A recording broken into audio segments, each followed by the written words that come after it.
Olá, eu sou Adriana Carranca e esse é o podcast Lugar de Escuta.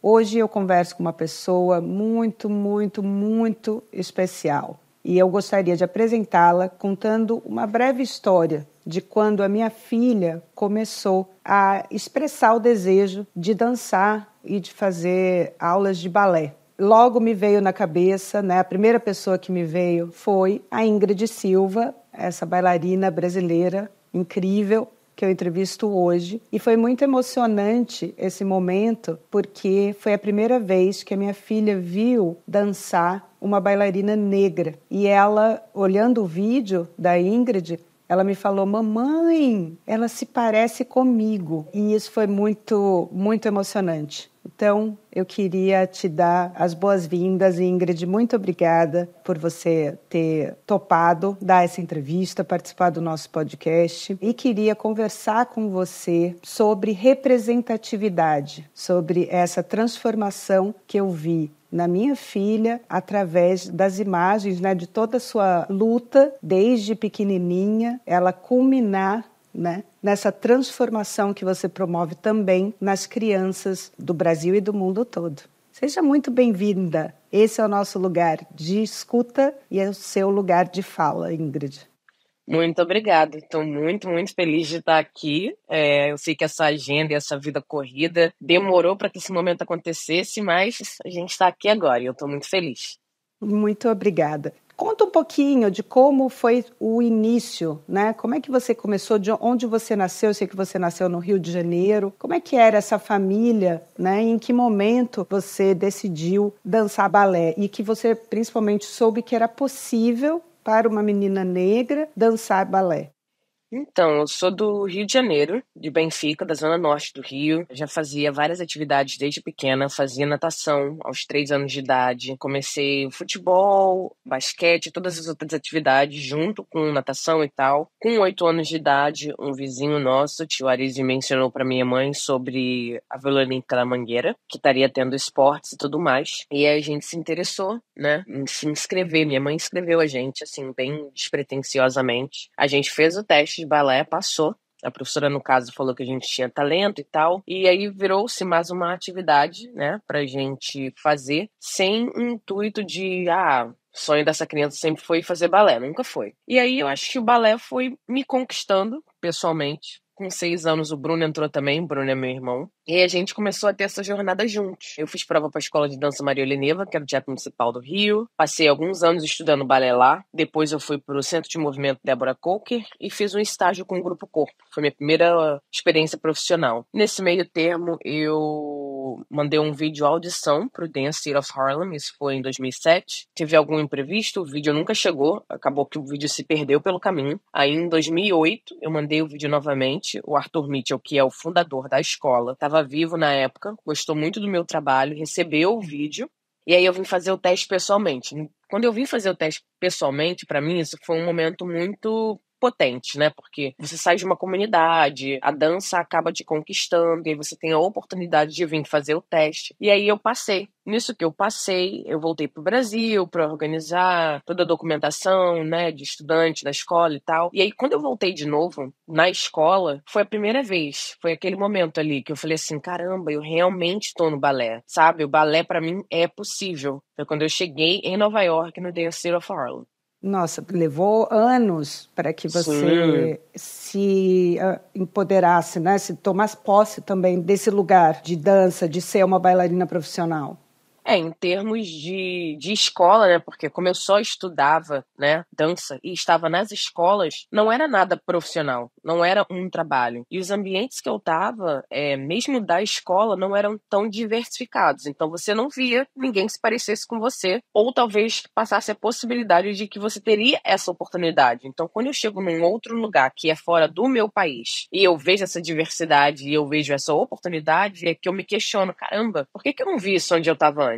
Como é que foi lá atrás, Ingrid, a mudança quando você começou numa escola da comunidade, E depois dali você fez testes e foi dançar em outras companhias, foi estudar em outros lugares, Como é que foi essa transição? Porque eu imagino que você começou na companhia dançando para não dançar Uhum. né, que partiu desse projeto comunitário. Depois você foi Para Maria Heleneva. Exato, que é uma bailarina russa, né, que foi radicada no Brasil, e Uhum. depois para Deborah Coker, né? Eu imagino, mas você me corrija se eu estiver enganada, que essa transição também deve ter sido difícil, principalmente da Dançando para Não Dançar, que era esse projeto comunitário, para a primeira escola de dança, como você mesmo falou, que não tinha a diversidade que talvez você visse no seu primeiro contato com o balé. Na verdade, assim, eu não consideraria que foi difícil, porque de uma certa forma eu já imaginava que seria totalmente diferente. Eu até falaria que seria diferente. Em termos de ambiente, por exemplo, eu ia para a Vila Olímpica da Mangueira, que é na zona norte do Rio, e a outra escola que eu já fazia aula, uma era no centro, que é o Centro de Movimento Débora Couto, que era na Lapa, na época. Hoje em dia, essa escola é no anexo do Teatro Municipal. E quando eu fui para Débora, já era na Zona Sul, na Glória, na verdade. Foi a primeira escola que eu fui dela, foi na Glória. E ali eu me deparei num lugar muito mais equipado, com toda a sua diferença de classes, e aí você também via que não tinha muita gente se parecer com você. Até tinha, mas era muito pouco. Uhum. Porque o balé, para pessoas que não estão, talvez, envolvidas na dança, né, sempre foi, quando pensa no balé, você pensa em meninas brancas, né, ou pensava, não mais para mim. E naquele momento que eu fui buscar os seus vídeos para mostrar para a Liz, eu também descobri outros brasileiros, né, que integram o Dance Theatre of Harlem, o próprio Arthur Mitchell, né, que foi o primeiro bailarino afro-americano a dançar no New York City Ballet. Depois outros, né? O Carlos Acosta, Jonathan Batista, Consuelo Rios, Catherine Durhan, Mercedes Batista, Misty Copeland, Micaela De Prince, Betânia Gomes, que também é nossa vizinha aqui no Harlem. E para mim foi realmente uma grata surpresa ver meninas bailarinas negras, né? De tamanho sucesso, mas ao mesmo tempo eu me perguntava por que eu não conhecia essas bailarinas antes? Por que eu não sabia dessas bailarinas negras de sucesso antes, né? Então, acho que queria que você falasse um pouco sobre essa tomada do seu espaço, né? De meninas negras tomarem esse espaço da dança clássica, onde antes a gente não via, ou né, elas não eram vistas. Eu acho que o Dance of Harlem, ele foi fundado em 1969 pelo Arthur Mitchell e pelo Carol Shock. O Arthur Mitchell foi o primeiro bailarino do New York City Ballet, o primeiro bailarino negro. Ele teve contato com George Balanchine, que na dança é uma pessoa muito importante, que deu muitas oportunidades para o Arthur Mitchell. Quando o Arthur Mitchell, em sua carreira consolidada, resolve criar sua própria escola, que é o Dance Theatre of Harlem, ali ele por si só já revolucionou o mundo da dança, porque ele queria criar uma companhia e uma escola que tivesse o tanto de diversidade que ele não enxergava. Então ele cria essa escola no basement do Harlem, num porão, de uma igreja, dá oportunidade para todas essas crianças do Harlem. A partir dali ele vai crescendo, ele cria um relacionamento com o Brasil, ele vai para o Brasil diversas vezes, ele cria balés com o Teatro Municipal do Rio, ele dança com alguns bailarinos do Teatro Municipal do Rio, e aí ele ia fundar, na verdade, o Dance Theatre of Harlem no Brasil. E após o assassinato de Martin Luther King, ele retorna para o Harlem e ele fala, não, eu acho que eu tenho que criar esse projeto aqui, que é da onde que eu vim. Então, ali, o mundo da dança já sente essa mudança. Na época, quando ele criou a companhia, eu lembro que alguns bailarinos que entraram antes de mim, até eles falavam, a gente tinha que provar que a gente podia dançar. Isso era lá atrás, 1969, que bailarinos pretos poderiam ter a oportunidade de ser tão clássicos quanto. Então, isso daí já foi muito revolucionário, sabe? Então, hoje em dia, por mais que a gente não tenha tanto a diversidade, ou a gente não tenha tanto a visibilidade que a gente gostaria que tivesse, ou oportunidades, essa mudança já tem sido e vem sendo feita, só é muito mais devagar do que a gente imagina. E muito mais recente, né, Ingrid? É espantoso que seja tão recente. O Arthur Mitchell, você chegou a trabalhar com ele até. Sim. Né? Porque ele morreu em 2018, me parece. Então, essas transformações, essa revolução que tem acontecido, elas são muito recentes, né? Não só no balé, mas em outras áreas. É impressionante. Muitas pessoas falam assim, mas a escravidão ficou para trás. Não, não ficou. A gente está vendo, né? A gente ainda vê as consequências desse horror que aconteceu e que o Brasil foi o país onde a escravidão mais durou, né? Por quase 4 séculos, né? E a gente ainda é tão recente, a gente vê que as transformações, que a integração, que a própria consciência, né, coletiva de ver o que você falou, de saber que, obviamente, pessoas negras podem dançar balé, podem fazer qualquer coisa, ela é tão recente, é muito espantoso isso. Eu acho que essa parte que faz ela se tornar recente é através da mídia, de reportagens, de vídeos, mas é muito doido que, por exemplo, em 1969, quando ele criou o Dance Theater of Harlem, foi lá que ele já tinha feito a revolução das sapatilhas. E a parte recente, quando a gente fala também, acaba se tornando, por exemplo, só em 2019 que as marcas começaram a fazer sapatilhas para tonalidade, começaram a fazer. Nossa! Novembro de 2019. Porque no Dance Theater of Harlem, antes dessas sapatilhas já serem feitas, as pessoas já pintavam as sapatilhas nessa época. Inclusive, quem criou esse método, né, e quem criou essa uniformização foi o próprio Arthur Mitchell, lá atrás. Eu li na história, tem um quadro ali que explica lá no Dance Theater of Harlem, né? Eu não sabia, até eu queria que você contasse para os ouvintes essa coisa da sapatilha, que eu acho que muita gente não sabe, que a cor da meia e da sapatilha, né? Que a gente sempre entendeu como cor de rosa, né? Clarinho, rosinha, clarinho, era, na verdade, para ser a cor da pele da bailarina. Queria que você falasse um pouco sobre essa questão da sapatilha e das meias. A sapatilha, né, e a meia calça, ela é uma extensão do corpo da bailarina. Então, quando você vai assistir uma peça de balé no teatro e você vê a bailarina com a meia calça e a sapatilha rosa, isso não tem nada a ver com figurino, né? Muitas pessoas associavam ao figurino. Ah, nossa, porque combina. E não é. É totalmente diferente. A meia calça e a sapatilha é a extensão da bailarina, que significa que é a tonalidade da pele dela. Na Europa, quando o balé foi criado, majoritariamente por pessoas brancas, o rosa era o tom mais parecido com a pele dessas pessoas. Só que como a dança vem se evoluindo, crescendo, tendo outras diversificações dentro dela, ela se tornou mais acessível para todo mundo. E aí que o Arthur Mitchell, através de uma das bailarinas que já dançava na companhia dele, um dia ela entrou na sala com uma sapatilha meia calça da tonalidade dela e ele falou, nossa, tem tudo a ver. E aí ele trocou o figurino da companhia e aí a partir daquele momento ali a gente já tinha camareiras, né, que cuidavam da companhia de balé, que começaram a criar tintas para combinar com a pele de cada bailarina. Então, quando você olha o leque de diversidade, né, e de expansão, é muito bonito de ver que você vê todas as tonalidades ali e todas essas tonalidades também fazem parte daquele mundo da dança também. E aí foi daí que surgiu isso tudo.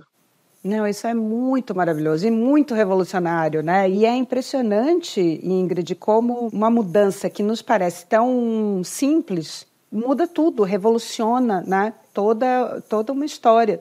Porque, como você falou, são várias tonalidades de pele. Você vê isso nas bailarinas, é muito bonito. Lá no Dance Theater of Harlem, mesmo as crianças, né, quando você vê. E a própria escolha, né, quando a criança vai comprar a sua sapatilha, a sua meia, ela escolher qual é o tom que mais combina com a sua pele. E a gente vê naqueles pezinhos a diversidade que existe no mundo. E uma coisa bonita que eu acho também lá do Dance Theater of Harlem é que hoje você não tem só bailarinos negros dançando. Você tem na escolinha, você tem na classe das meninas, né? Então, a minha filha, a filha da Ingrid, estão na mesma classe de balé, lá no Dance Theater of Harlem. E você tem uma menina japonesa, você tem uma menina oriental, você tem um menino branco. E é todas as tonalidades de pele entre as meninas negras também. Então, isso ajuda a ampliar os nossos horizontes e a entender realmente como esse conceito de raça foi algo criado para a exploração de uma parte da população, mas ela não existe de verdade. Nós somos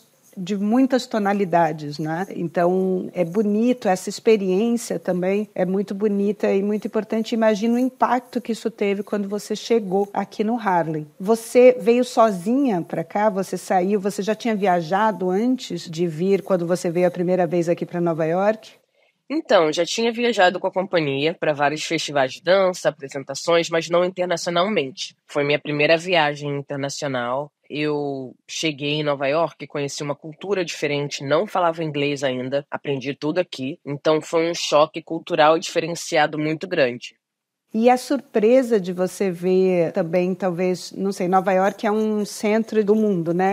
É um mundo vive aqui em Nova York. Essa experiência também é bastante impactante, a experiência da pluralidade, da diversidade de povos, né? De todas as partes do mundo, realmente, que é uma coisa que é bastante estimulante. Como é que foi a relação com a sua família? Eu conheci a família da Ingrid, eles são maravilhosos, tão maravilhosos quanto ela. E eles foram muito importantes também quando nós chegamos aqui em Nova York com a Liz. A família da Ingrid estava aqui e eu me lembro que a gente ainda nem se conhecia. Eu mandei mensagens pedindo algumas dicas de escola e logo assim a Ingrid abraçou a gente, assim, a família da Ingrid abraçou a gente e isso foi super importante para nós, para a Liz, que fez a gente se sentir não só amigos, mas parte da família. Assim, foi uma acolhida muito, muito importante. E eu já ouvi também de várias pessoas, Ingrid, como eles falam, a Ingrid é a nossa madrinha, mas são várias pessoas, você tem vários afilhados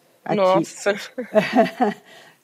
De todas as partes. A Ingrid é uma madrinha. E eu imagino como é que foi essa família tão próxima, né? Vocês morando ali no Rio de Janeiro, de repente você ter que se despedir deles e cair aqui nesse mundo que é Nova York. Como é que foi essa experiência?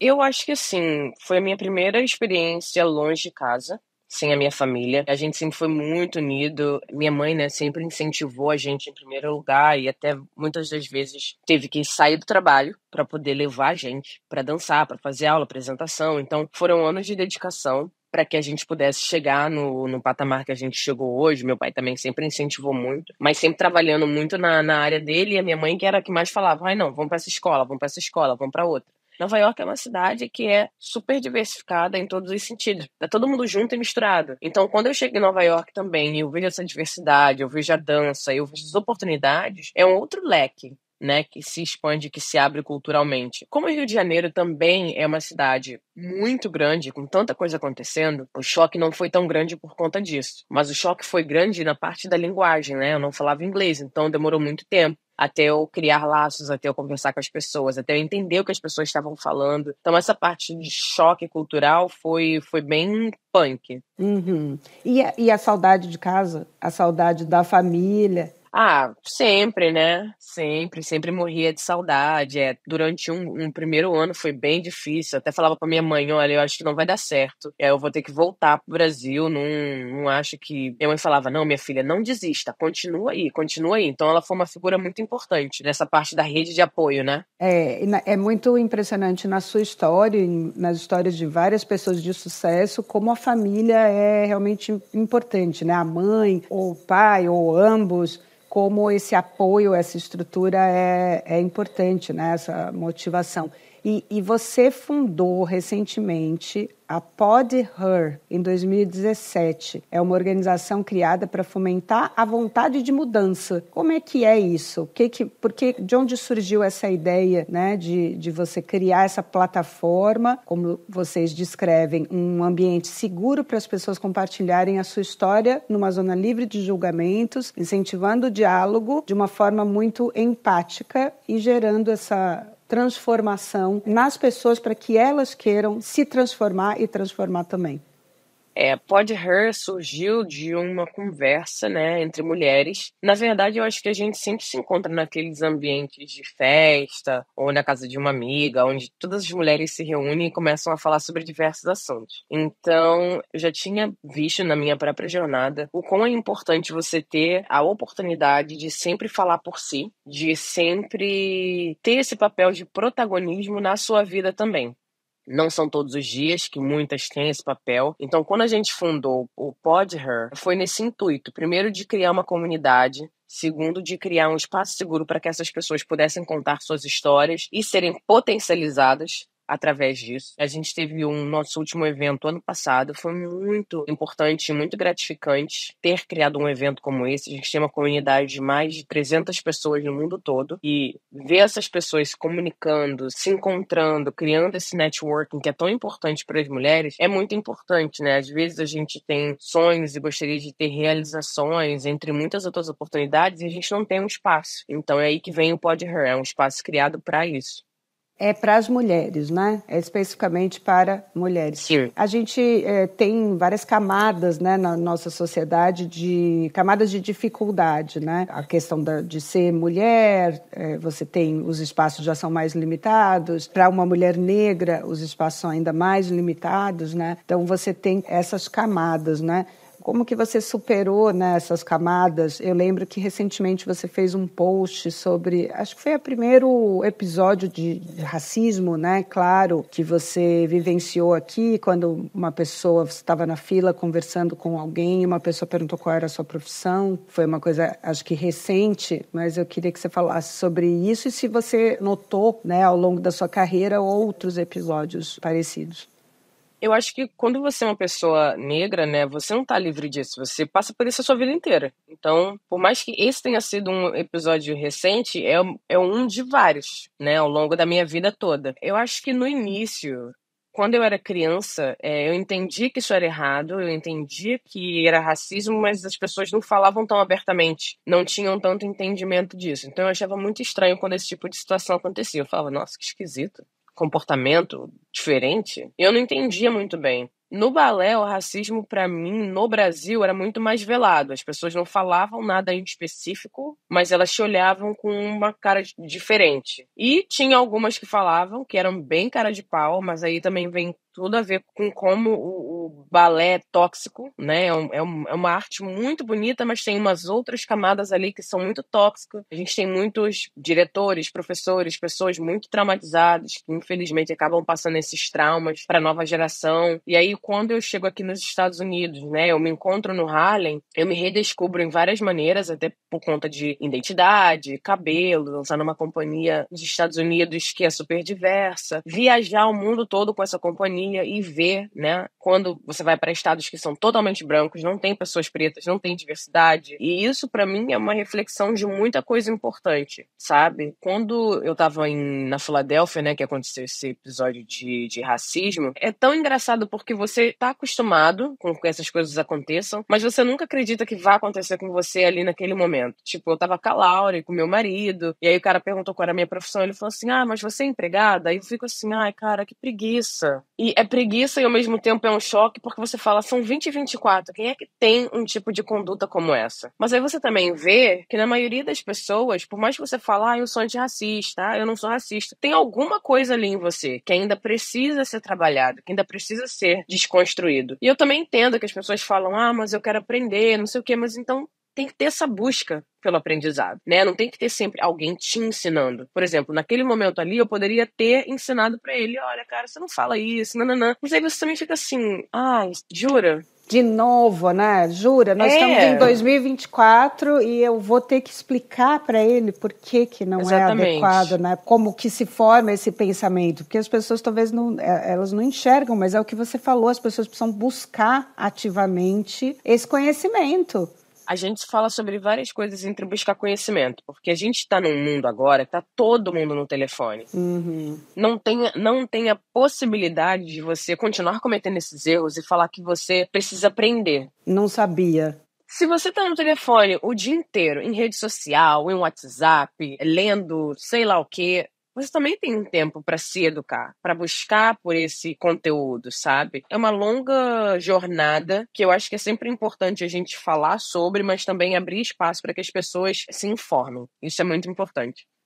Eu recentemente fiz um curso de letramento racial e foi espantoso ver que a maioria dos alunos eram pessoas negras, né? Então você vê que, como você falou, existe uma grande revolução na mídia, na televisão, os jornais. Eu mesma trabalhei mais de 20 anos em redações que não tinham pessoas negras. Era assim, o tamanho da população negra no Brasil, esses jornais, na minha visão, não estavam cobrindo o Brasil, porque você também precisa ter uma diversidade na redação, em quem produz essa informação, em quem produz esse conhecimento, e isso mudou muito, mas eu concordo que falta realmente essa iniciativa das pessoas buscarem ativamente, né, esse conhecimento, que é muito a diferença do eu não sou racista para o você se tornar antirracista, que é é você realmente transformar os espaços, né? Questionar os espaços onde você trabalha, onde seus filhos estudam, né? Questionar por que num país com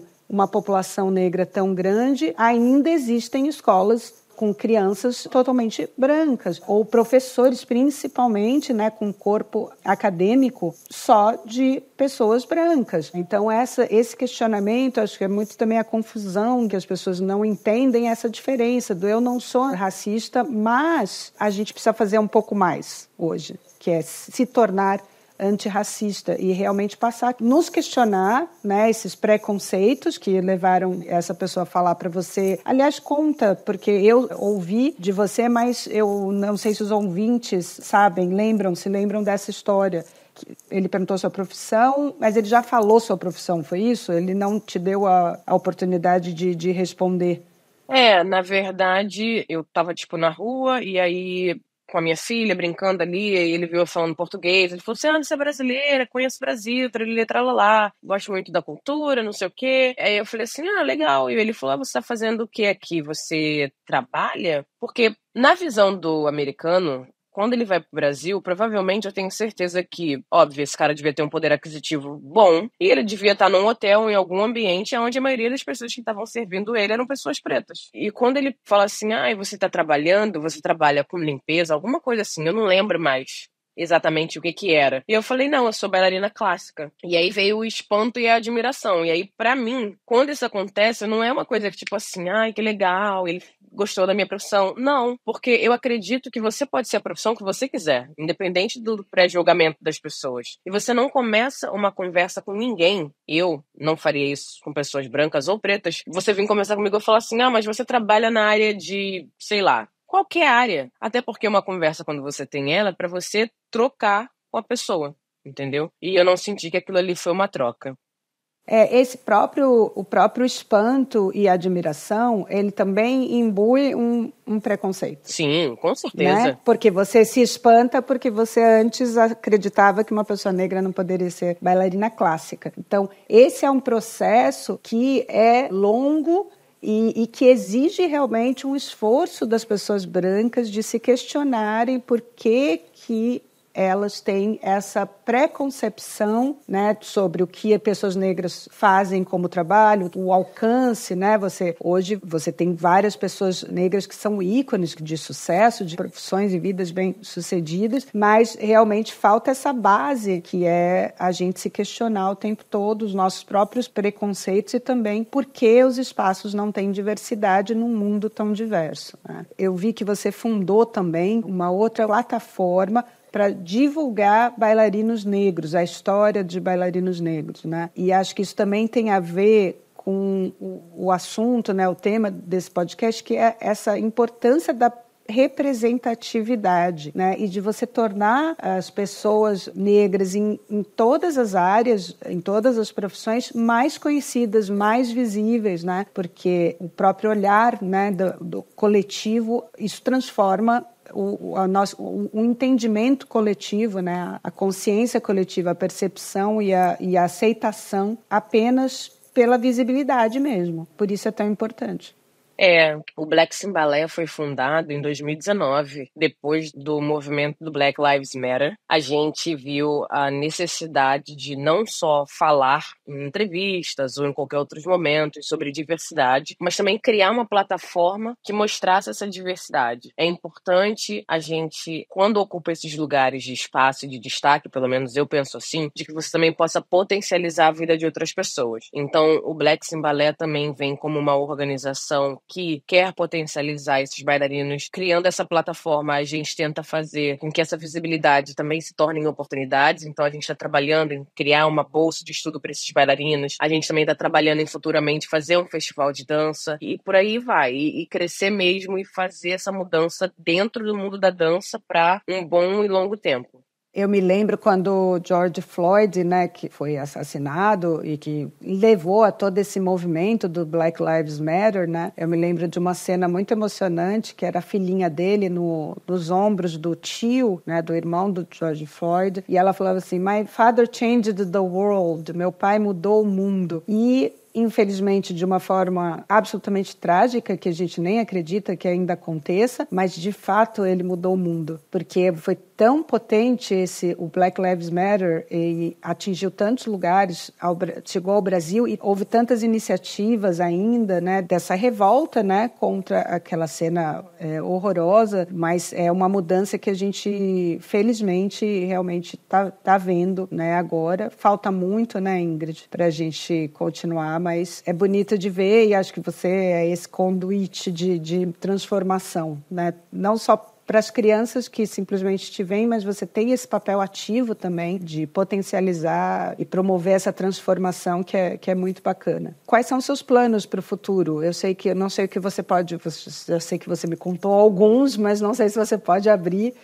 Eu tô focando mais agora no Blacks in Ballet, nessa oportunidade que eu quero criar com a Bolsa de Estudos. Eu também tô focando em trazer o meu livro aqui para os Estados Unidos, a autobiografia e o livro infantil, para transformar em inglês. Eu acho que é muito importante. Eu também tô trabalhando agora em trabalhos coreográficos. Eu comecei a criar e tem sido uma nova jornada para mim. Tem sido muito gratificante poder ver essa revolução do meu lado artístico, físico, de trabalho, de tudo. Eu tô muito feliz com isso. Tem alguns outros projetos vindo por aí, mas eu ainda não posso contar. Mas em breve, em breve. Ó, tentei, gente, mas olha só, a gente não falou do livro. Como assim a gente não falou do livro? A Bailarina que Pintava as Suas Sapatilhas, Ingrid Silva. É um livro lindo, gente, é lindo, é lindo. A gente tem aqui na sala, assim, ele fica exposto aqui, porque realmente é uma coisa linda, que toda criança deveria ler. É um livro que mostra, né, como a oportunidade, o incentivo, né, realmente são transformadores e mostram aí a diferença que faz, né, a transformação que faz na vida de toda criança, né, essas oportunidades, esse apoio também da família e próprio esforço e insistência. E às vezes eu nem acredito, Ingrid, porque a Ingrid é assim, quando eu estou pensando ainda em levantar do sofá, a Ingrid já fez o jantar, ela já cuidou das crianças, já deu banho nas crianças, inclusive na minha, ela já fez uma live e ela já está, isso tudo assim, no meio do ensaio para o Quebra-Nozes. É uma loucura, é uma jornada muito... Nossa, eu sou muito energética, eu faço tudo ao mesmo tempo, é uma doideira. É impressionante, a energia que você tem. E realmente o balé é uma profissão muito difícil, né? Assim, muito, que exige realmente muito. Você treina todos os dias ainda, né? Sim, todos os dias. E agora também a gente viaja pela companhia, porque a gente é uma touring company. Então a gente tá sempre em movimento, né? A gente tá sempre dançando em vários palcos diferentes. Uhum. E uma conquista que é maravilhosa e que você compartilhou nas suas redes, que foi muito emocionante, assim, eu chorei até, quando você foi levar a sua família, os seus pais, estavam aqui os dois... no museu. No museu em Washington, que tem expostas as sapatilhas pintadas da Ingrid. Isso é muito maravilhoso, né? Sim, foi muito legal. A minha mãe já estava querendo ir nesse museu, assim, já tem muito tempo. E aí ela falava assim, olha, antes de eu voltar pro Brasil, a gente tem que ir nesse museu. Eu falei, não, mãe, pode deixar, não vou esquecer. E aí, quando eu tenho a oportunidade de levar minha família toda para lá, esse museu, ele fica em Washington, D.C., né, African American Museum, na Smithsonian. E é um museu que tem vários artigos importantes de pessoas pretas que fizeram história no mundo, né? E poder ter a minha sapatilha lá enquanto viva é muito maravilhoso, porque geralmente você conhece peças de pessoas e histórias depois que essas pessoas, né, foram embora, e poder estar aqui nesse momento, vivendo isso, trazendo essa história, trazendo essa diversidade, eu fico muito grata por toda essa jornada, eu fico muito feliz de poder ter escrito um livro em especial para as crianças também, um livro onde as crianças se identificam, onde elas leem sobre diversidade. Eu amo muito o livro infantil, era o livro que eu queria sempre, né, sempre teve na minha mente de escrever ele, porque eu acho que é um livro que eu queria também que as crianças se identificassem para além de tudo, né, que elas também tivessem o entendimento ali de que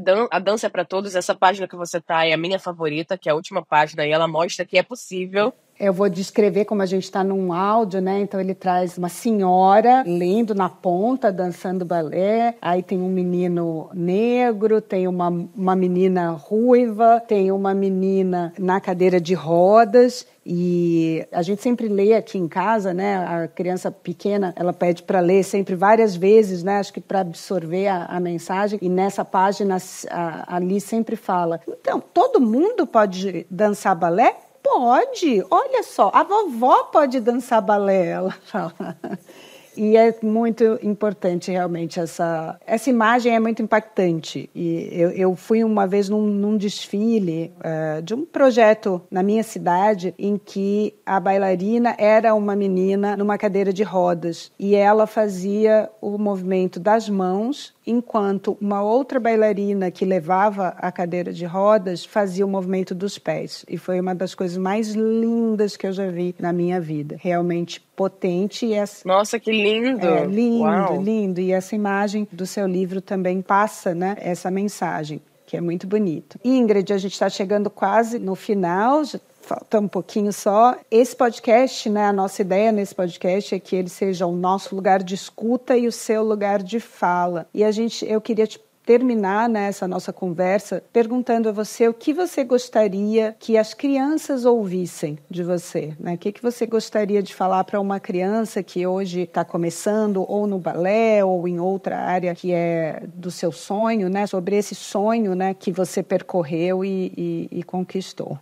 Eu acho, em primeiro lugar, eu fico muito feliz de poder exercer esse papel na sociedade, no mundo, onde você é pioneiro, né? Uma das pessoas que começou a falar sobre diversidade, começou a trazer essa relevância da sapatilha, mas também da tonalidade de pele, dos lugares de pertencimento. A dança é uma arte muito transformadora, então eu sempre falo isso, o balé por si só é muito difícil, mas eu acho que as partes que te deixam muito felizes e potencializadas é quando você sobe no palco, né? Quando você vê que todo aquele esforço que você fez se torna em arte, tem alguém sentado na plateia ali de olho em você, se conectando com você, isso é muito especial. Eu acho que talvez eu não tenha experienciado ainda, mas não tem nenhuma outra profissão que traz esse gostinho de conexão, de emoção de dentro para fora. Então eu acho que é muito importante a gente nunca desistir dos nossos sonhos, a gente sempre acreditar nas possibilidades. Nada na vida é fácil, a gente já sabe disso, mas a gente não pode desanimar, a gente não pode. E quando você tem uma criança, né, que tá te olhando ali, tá te vendo como inspiração, tá te vendo como exemplo, isso também é uma força muito grande, até mesmo para mim continuar com a minha jornada, sabe? Que é uma jornada de muita importância, não só na vida dessas crianças, mas na minha também, na vida da minha própria criança no futuro, e eu fico muito feliz de poder ser essa representante nesse sentido. Esses dias eu estava na escolinha e eu cheguei um pouco antes e ouvi a professora perguntando o que cada um queria ser quando crescesse. E a Laurinha respondeu: eu quero ser bailarina, como a minha mamãe. Ah, meu Deus do céu! E muito bonito também. A Liz e a Laura estudam numa escolinha aqui do Harlem e eles vão fazer agora Black History Month. Black History Month. E elas vão escolher um personagem, né, para que dentro dessa profissão que elas escolheram, para elas desenharem, conversarem depois em classe, discutirem, né? Acho que foi muito bacana. A Liz falou bióloga marinha. Eu não sei de onde ela tirou isso. Nossa, que legal! Mas a gente vai buscar, né, essa personagem. E a Laura respondeu a minha mãe. Ela vai fazer a mamãe dela como esse ícone potente e que serve como exemplo para ela. Isso foi muito bonito. É muito lindo. Feliz. Muito lindo. Ingrid, eu queria te fazer uma última pergunta. A gente conversou sobre isso, né? Como esse episódio que aconteceu com você de racismo e essa coisa, caramba, eu vou ter que doutrinar, né? Hoje a gente já vive num mundo super conectado, a informação está disponível. Por que esse cara não foi procurar, né? Por que ele não foi se informar? E por que ele ainda não entendeu que não é ok, que essa visão dele de que eu seria, obviamente, se eu trabalho aqui nos Estados Unidos, sendo brasileira, uma mulher negra, talvez o mais provável é que eu fosse uma empregada e não uma bailarina clássica. Por que isso não é ok? Eu queria que você falasse para as pessoas brancas, né, que estão ouvindo a gente, como é que a gente faz essa transformação, né? O que você gostaria que elas ouvissem de você, para que você não tenha que ficar falando isso o tempo todo, né? E explicando isso o tempo todo, porque realmente a gente já está em 2024 e já está na hora das pessoas entenderem o seu próprio preconceito e o racismo estrutural principalmente. Eu acho que não é nem muito, talvez, o que eu gostaria que as pessoas entendessem ou ouvissem, mas eu acho que é importante a gente, como cidadão, né, do mundo, educador, muita gente tem criança, é importante que a gente saiba entender que papel essas crianças vão exercer no futuro, né? Todo o exemplo que você dá dentro da sua casa ou a sua criação, isso aí também vai entrar no futuro dessa criança. Eu acho que a gente já passou do tempo de se educar. É importante que a gente também possa correr atrás de livros, diálogos, independente de que esses diálogos sejam dolorosos, você talvez vai ouvir coisa que você não quer ouvir, mas eu acho que é num lugar de educação para você se preparar para quando você for pro mundo e você não passar por situações como essas, ou você não fazer com que ninguém passe por situações como essas, né? Porque é muito inconveniente. Eu acho que é mais isso, eu acho que é mais se educar, buscar livros, buscar conversar com as pessoas, buscar entender mais. A gente tem Big Brother aí, que é a história da vida, não sei se tem muita gente assistindo Big Brother, mas vou dar um exemplo muito claro do que está acontecendo com o Davi no Big Brother agora, e é uma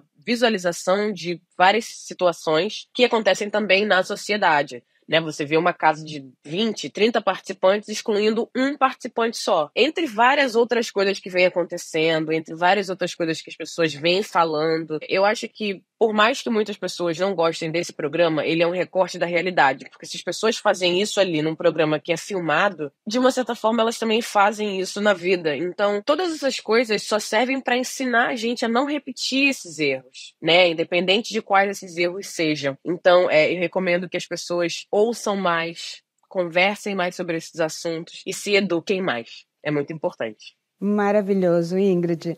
Muito obrigada pela entrevista. Eu tô com saudades, quero que você volte logo aqui.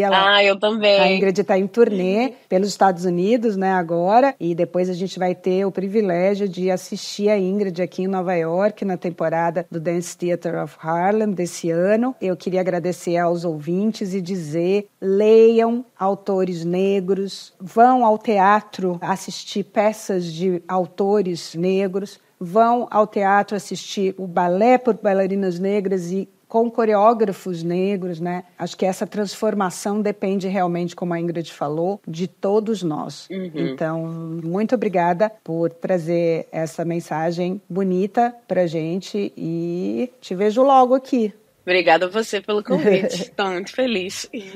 Beijo. Beijo.